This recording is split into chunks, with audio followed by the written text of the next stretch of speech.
हम लोग ये कह रहे हैं कि 0 से 15 साल तक, मतलब 10वीं 12वीं तक बच्चों को इतनी अच्छी शिक्षा दी जाए कि वो आगे चलकर व्यवस्था पर बोझ न बने। और इसको करने के लिए हम लोग को 10 वर्ष लगेंगे। ये भी बात मैं कह रहा हूं, ये चीज आसानी से हो नहीं सकती है।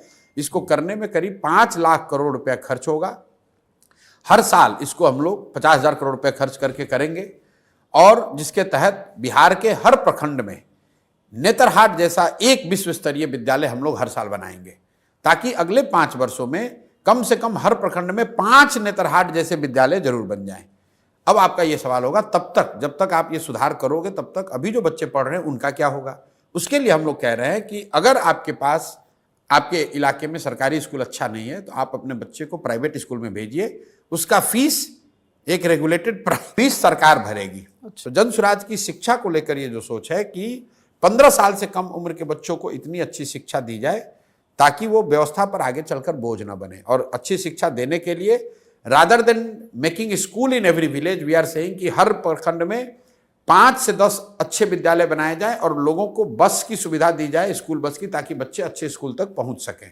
और जब तक ये व्यवस्था को बनाने में जो 5 साल समय लगे, 10 साल, तब तक लोगों को प्राइवेट स्कूल में पढ़ने का ऑप्शन दिया जाए। दूसरी बात जो हम लोग कर रहे हैं रोजगार की, 15 साल से 50 साल की उम्र के लोगों को अब वापस आप पढ़ाकर डॉक्टर इंजीनियर नहीं बना सकते। उनके हाथ में स्वरोजगार के लिए पूंजी दिया जाए। 3 बातें जो हम लोग कह रहे हैं, रोजगार कैसे आएगा। पहला बात हम लोग कह रहे हैं कि उसको पूंजी दिया जाए। बिहार में पूंजी की बहुत कमी है। पूंजी की कमी इसलिए है कि हर साल बिहार से करीब करीब 2 से 2.5 लाख करोड़ रुपया बैंक ट्रांसफर कर रहे हैं दूसरे जगह। ये बिहार का पैसा है। बिहार का अगर सीडी रेशियो आप देखेंगे तो यहाँ देश के सीडी रेशियो 70 है, यहाँ पर 40 है। उसका मतलब यह है कि बिहार के लोग जो पैसा बिहार में जमा करते हैं, बैंक वो पैसा बिहार में इन्वेस्ट न करके बिहार के बाहर करते हैं। पिछले वर्ष बिहार में 4,21,000 करोड़ रुपया लोगों ने जमा किया बैंकों में। बैंकों ने लोन के तौर पर 1,61,000 करोड़ रुपया वापस दिया। बाकी पैसा कहाँ गया? बाकी पैसा चला गया गुजरात, कर्नाटक, तमिलनाडु, मध्य प्रदेश, महाराष्ट्र, जहां पर लोगों उद्योग धंधे लगा रहे हैं। तो हम लोग की सोच ये है कि 3 चीज करके यहां रोजगार, स्वरोजगार पैदा किया जा सकता है। पहला, बैंकों के साथ मिलकर काम किया जाए ताकि यहां पूंजी उपलब्ध हो। ये 2 लाख करोड़ रुपया जो बिहार के लोगों का पैसा है जो बाहर जा रहा है वो बिहार में ही रहे। बिहार के लोगों को लोन मिले ताकि लोग अपना घर बनाएं, उद्योग लगाएं, कृषि में काम करें।